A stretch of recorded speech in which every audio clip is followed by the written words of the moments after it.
to this time last year, I think if you go outside of the program, not a lot of people were talking about Lafayette, but internally, there was a lot of quiet optimism about last season. Obviously, you guys went out and proved it.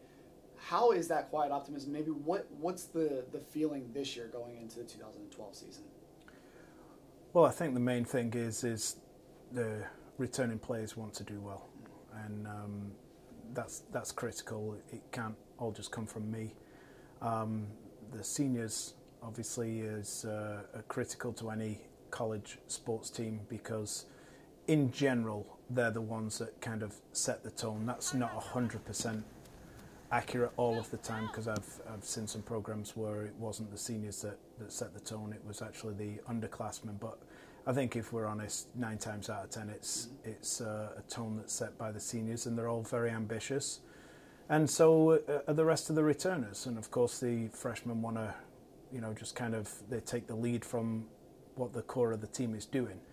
So I think that's the main thing, is that the players are ambitious themselves and they don't need a big push to do well again from me because, the self-starters and they're ambitious. So I think we're good from that standpoint. You talked about the seniors specifically too, your 2 captains, Allison Stone and Lawrence Medley. What do you like about them as captains?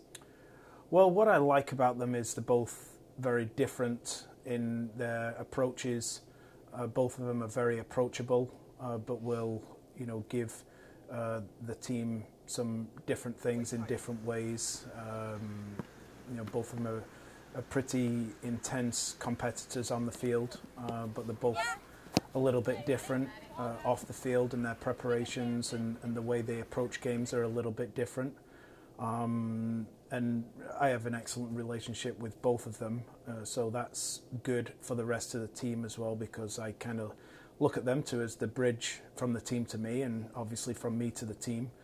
And both of them are excellent lifestyles, just terrific ambassadors, not only for the program but for the school and the Lafayette community as a whole. They're great representatives, so I'm very happy. They played a vital role in last year's success. How much do you talk about last year's success? You talked about it a little bit in that you want to build upon it, but how much do you look to last year, and how much do you use it as motivation that you were the 2 seed and it ended it very abruptly, more abruptly than I know you guys wanted it to? 0. Yeah. It's one of those things where it was very nice, and the memories that you take with it for the class that just graduated, the senior class that just graduated, for them to finish off in the manner that they did was great, and those families obviously. For our players last year that experienced it, that are back here, you hope that everyone at some point in their career can look at something that they make a tournament, whatever it may be. But to be honest with you, it has 0 bearing on 12, other than the experience that they gain from it by playing in some big games.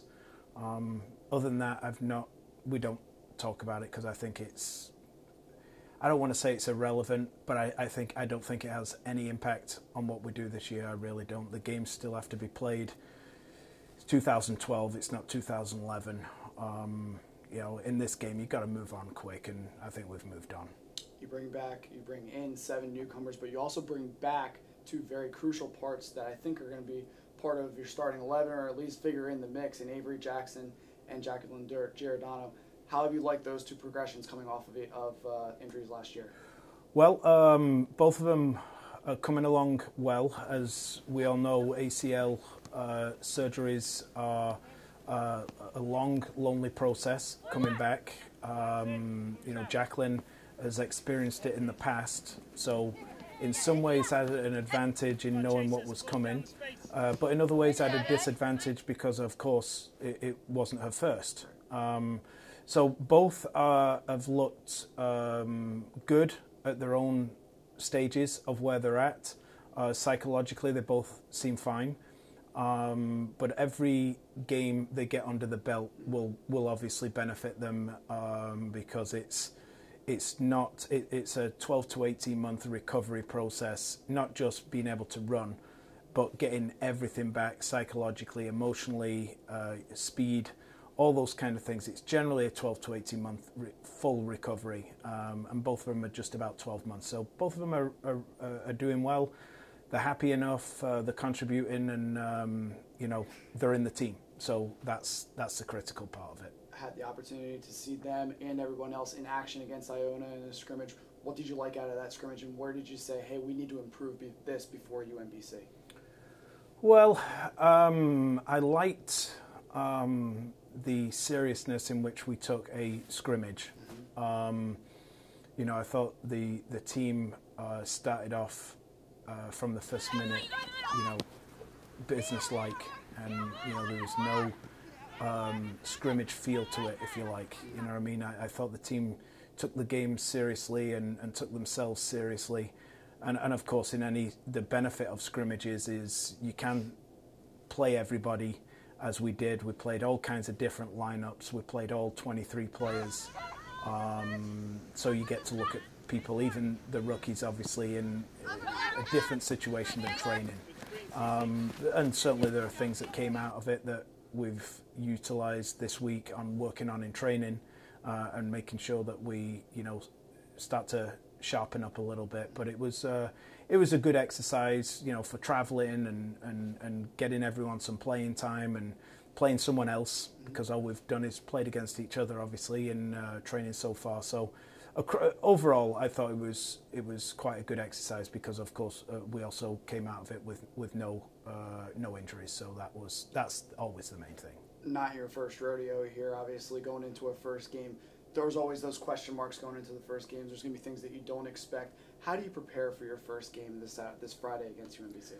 Well, the main thing, philosophically, is being able to select what I consider our strongest 11 to start off with. And we can only do that if everyone's healthy. So the focus of pre-season always is obviously to get the team ready tactically and technically. But it has to be done with the physical piece in mind. So I can select what I consider the best starting 11 for the first game. And so far, we're on that track because we have the full squad available.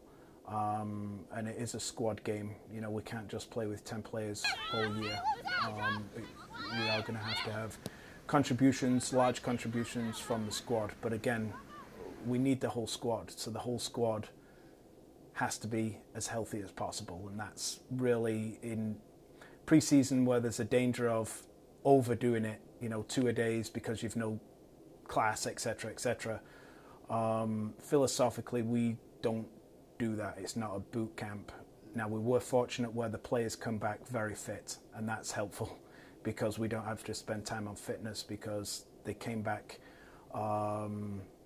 without game fitness, but you can't get game fit without games. So that's the biggest thing going into this first game, is making sure we can select what we consider is the strongest team, and we can't do that if any of them are on the trainer's table. Good luck on Friday. We're looking forward to it. Thanks, Matt. Thanks, man. Appreciate it.